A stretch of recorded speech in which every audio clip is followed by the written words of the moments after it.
that we will figure it out. We'll think of it. The way my brain is so solution. Maybe it's a guy thing. I doubt it's a guy thing, right? Because I hate the fact that I like to. I would rather believe that it's not something that is a guy thing, but it's something that is something that you can learn. Because women hate when they are ranting to their man, and all of a sudden the man is thinking of solutions, right? But here's the truth: is that if I'm, for example, now let me give you an example. For example, if I'm stuck in this room, right, and that door cannot open, and all of a sudden there's some sort of fire here, right? Instead of panicking, I say, "Oh God, help me! God, help me! God, help me! Oh God!" I start praying, right?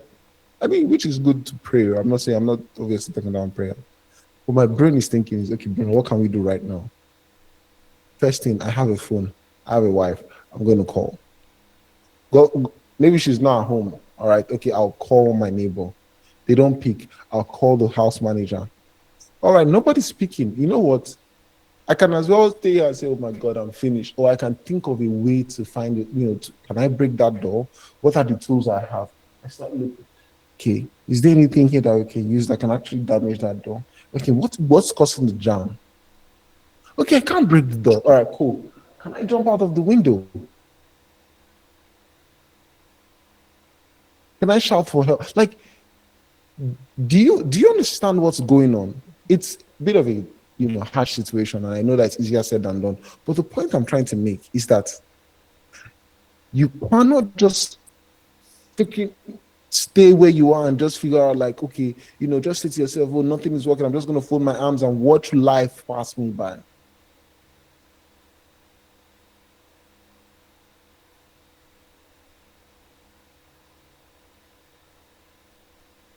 You have to figure out a way. The beautiful thing about skills that you've learned or you're learning is that, guess what? Your skill set, right, of a closer is that no matter the situation you ask yourself the right questions. Because how many of you realize that the whole point of learning closing is not so that you can sell people on a solution, is that you can figure out a solution. That is the reason why we don't teach you the answers, we teach you the questions to ask.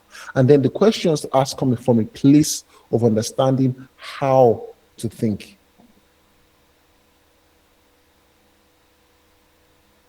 Because if you can ask the right questions, you can always figure out any answer.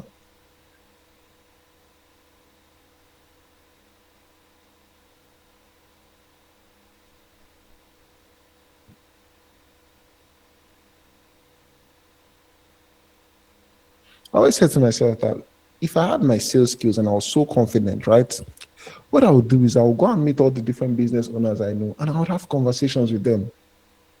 Maybe just take them out for a drink or something and just ask them conversations about their business. Once I discover the pain point and I realize that they're looking for ways to solve that problem, I will go and look for who can solve the problem for them. And then connect both of them. I've provided value to both of them. And I'll rinse and repeat, rinse and repeat. I'm going to get good at something. I'm going to get good at finding out the problems that business owners have and finding out a solution, right? If I do this often, and then guess what? Because I'm providing a solution, I can then charge for it. I am not going to, again, I'm going to swear, but pardon me when I swear because I'm not going to fucking sit on my hand and say, "Oh, I am not getting opportunities." Brother, you create opportunities. Don't you realize that? Look around you. The point of being a closer is that you get to see differently. We're giving you a different lens to life. That's why I used to say to you guys, close yourself. Literally sit down and have a conversation with yourself and be honest with yourself and ask yourself the freaking difficult questions. With the way my life is right now, with the way we're going, are we going to get to our goals? What is holding us back? And what's that belief costing us?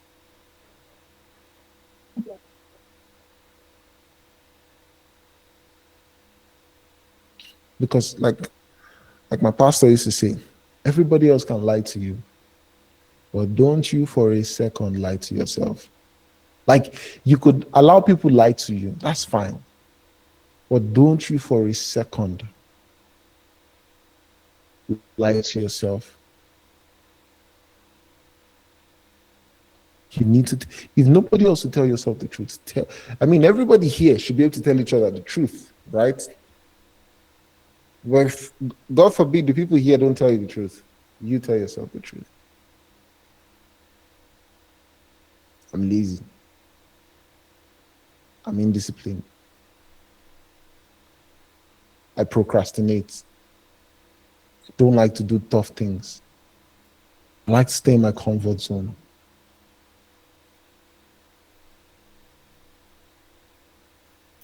Because you know why?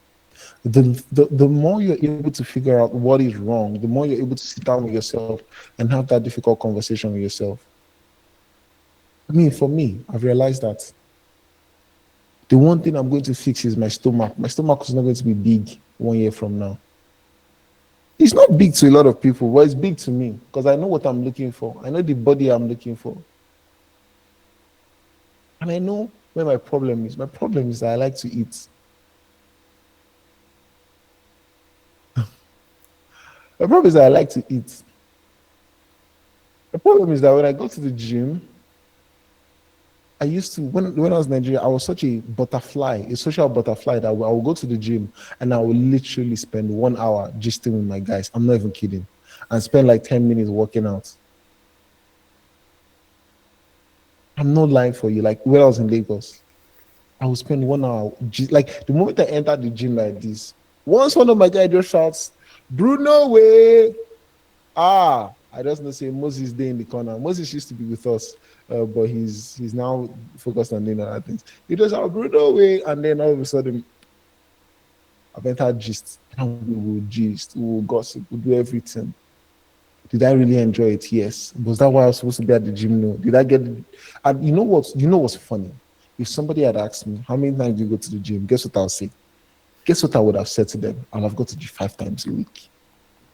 Out of those 5 times a week, how many are you actually working out? It's not it's not to the equivalent of 1 hour a week.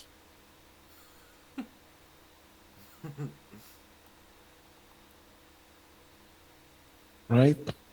It's not to the equivalent of 1 hour a week.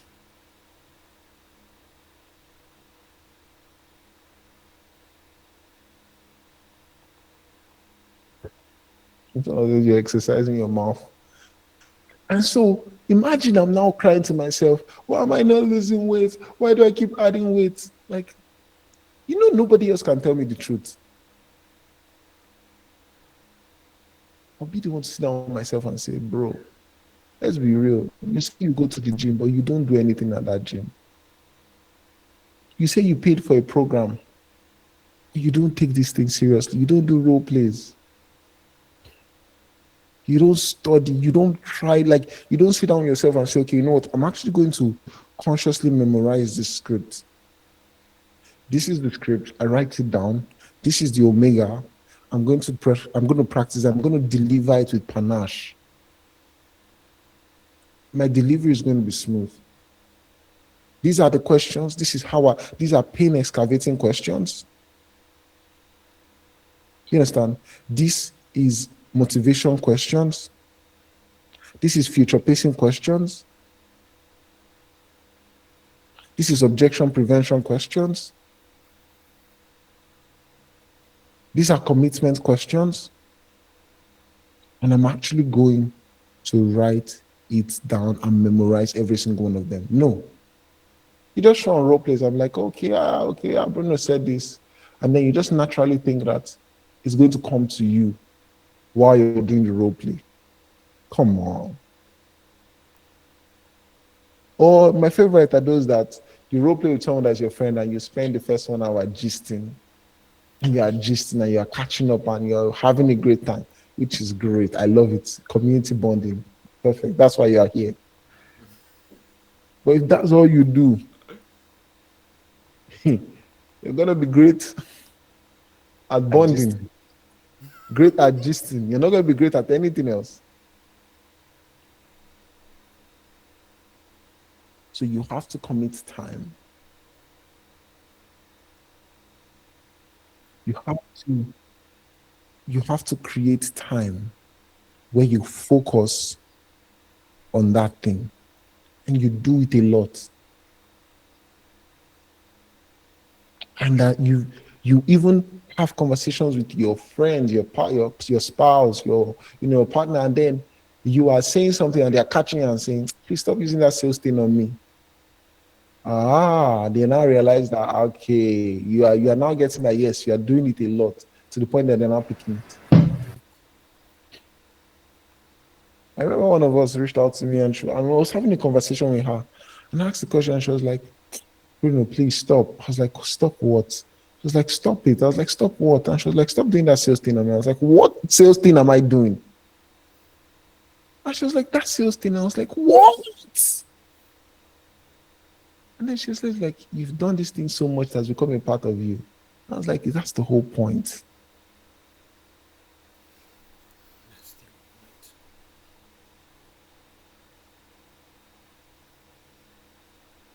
That is the whole point.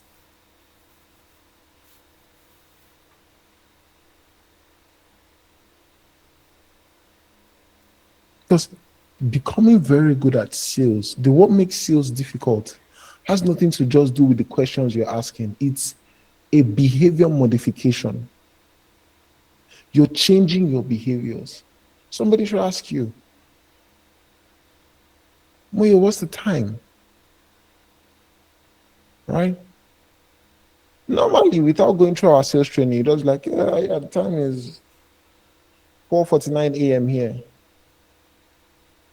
But when you've gone through this training, you know that no question is neutral.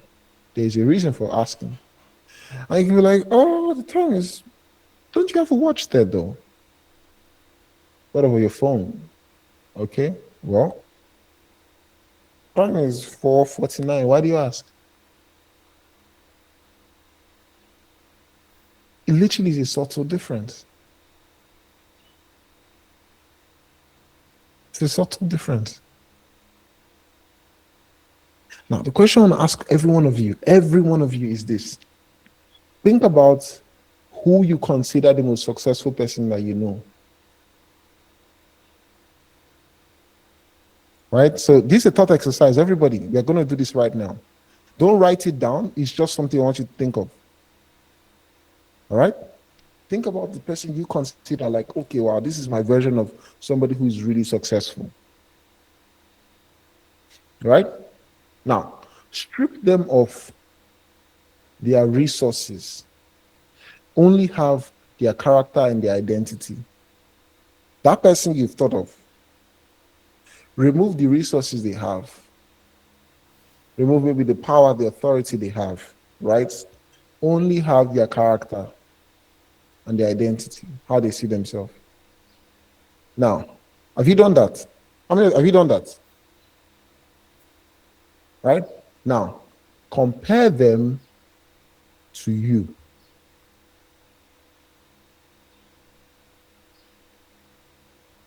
If they're a 10, if they are a 10, how do you measure?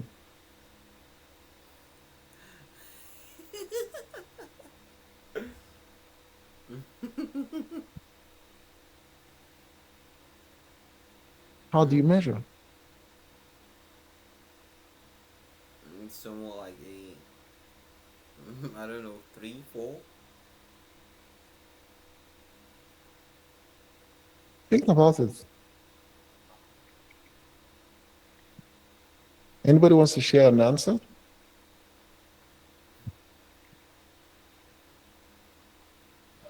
I can go. Oh, Yeah, so I thought of this guy, Dr. Mike. I don't know if you know the name, Mike. not really, but go ahead. Uh, yeah, so if you're taking away resources, authority, power, I think Mike has something you have, which is that how can I make you work? How do I measure? If Mike is a 10, I'm like a 6, quite frankly. The That's goal being is to honest. get to a 10. The goal is to get to a 10. I see Kola said he's a 4, right? Yeah, why I Kola, would mind sharing say that? why I would say that is I picked someone like the likes of Grant Cardone or some people that are out there. For people like that, you take out the resources and everything they have, if you take them back down to ground zero when nothing was there, what is their foundational motivation? It's their mind, irrespective of whatever circumstances around them. In fact, they don't let the external determine what they want. So they know what they want, irrespective of anything, they will go for it. So in my case, what I'm saying for is I know what I want, but sometimes, somebody needs that nudge or push, which shouldn't be the case. So one now just have to get out of that point and do whatever it takes to get to that 10. So that's why I said it for. Exactly. So I'm seeing 4, 5 Chido's here. I see Alabi says 3, Moyo says 3, right? Do you want to share that? Yeah, I can go. The person is Mr. Samuel. He's in my church. He's pastoring the church, and he also owns like an oil company thingy. So, but he's the kind of person that after one project, he's not waiting to relax, like and just like take a break. He's consciously looking for something else to work on at There's a every hunger, point in time. there's a Yeah, drive here. and I'm looking at myself now. I'm not at max 5. Then maybe it should be 4 or 3 because I'm not at that level yet. I strip everything he has, resources and Exactly. everything. If you strip resources, authority, power, status, who do you measure, how you measure yourself when you compare, right? That's the exercise.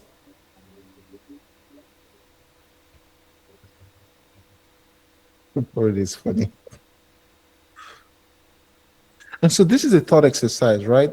Anybody who wants to share can go ahead, but you just let me know. But the whole point of this thought exercise is to let you realize that for some of you, you might be doing very well. Maybe you're making enough money as a result of sales, but compared to your potential, compared to who you can be, where you can be.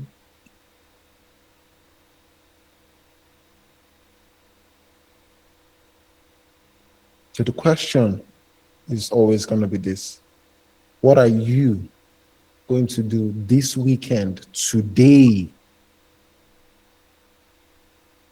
that will take you in the right direction, that is a step forward from what number you've given yourself to getting to the 10 over 10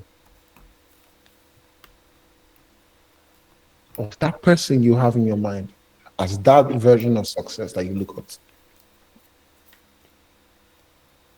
What are you going to do? Write it down for yourself. Everybody take your sheet of paper and write it down right now as we're talking. Write it down. This is the one thing I'm going to do this weekend. So starting today, this is the one characteristic. Maybe it's a course that you've been procrastinating. Maybe it's work that you're supposed to do. Maybe it's an outreach. Maybe it's a phone call you're supposed to make. I don't know, but you know what it's supposed to be. You're the one who measured yourself. You're the one who knows what are the things that are missing between where this person is and who you are at the moment. And how can you start improving yourself?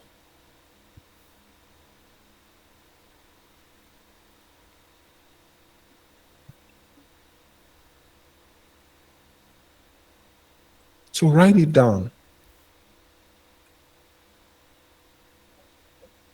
You're welcome, Moya.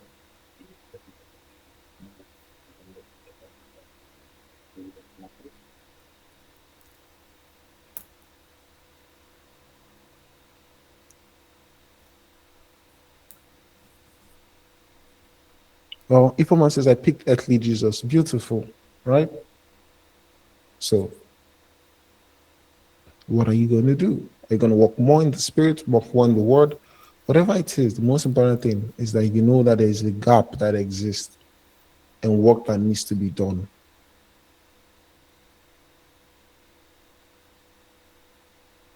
Rejoice says Cody Sanchez, and exactly. So whoever it is, ask yourself, what do I need to do? What's the one thing, the most important thing that can do today? If it's a book that they wrote that you're supposed to read, it doesn't matter. Like, it's all going to be different for all of you, which that's the point. That is the point.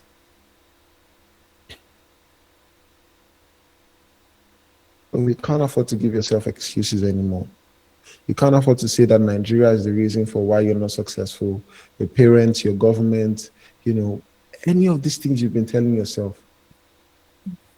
Because there is somebody in your situation who is in an exact situation like you or similar situation like you, who is making it work.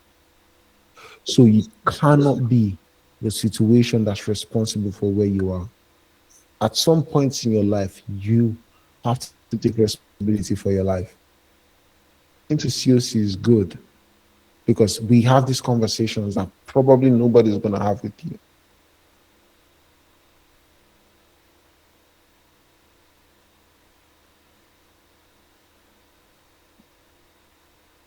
The whole point of this is that I want every one of us to be winners. I want every one of us to be killers at what we do. But the more I do sales, the more I realize that what makes you a great closer is not the fact that you know the right questions to ask all the time, is that when you have a conversation with a prospect, they can feel in the substance of your conversation that you are the kind of person who does what they say they're going to do, who holds themselves to a very high standard. You might not be richer than the prospect all the time, but you can display incredible work ethics. You can display incredible, consciousness of mind. You can display incredible self-awareness and self-leadership. But when they speak to you, they know that you're not somebody who takes no for an answer. You're not somebody who negotiates with themselves. You said you're going to go to the gym. You said you're going to start working out. And you didn't do it. Like, if you couldn't even do the things you promised yourself, how do you expect somebody else to believe what you're telling them? If you don't keep your promises to yourself, how do you expect another person to believe that you keep the promises you're making them?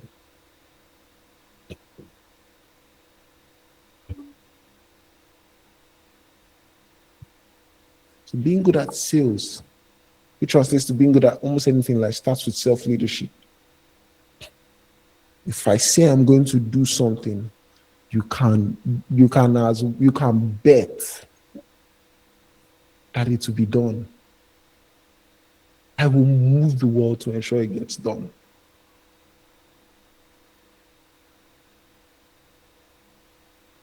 Now, are you going to always have everything 100%? No, right? Because you're human and you live in the world and you get tired and you forget and all these things happen. But everybody around you needs to know, like, this person says he's going to do this thing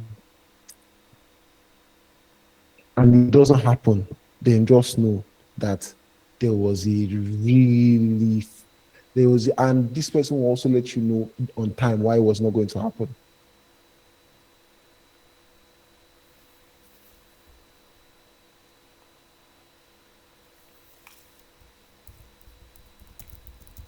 Anyways, I'll pause there because I know if I keep talking, I'll talk.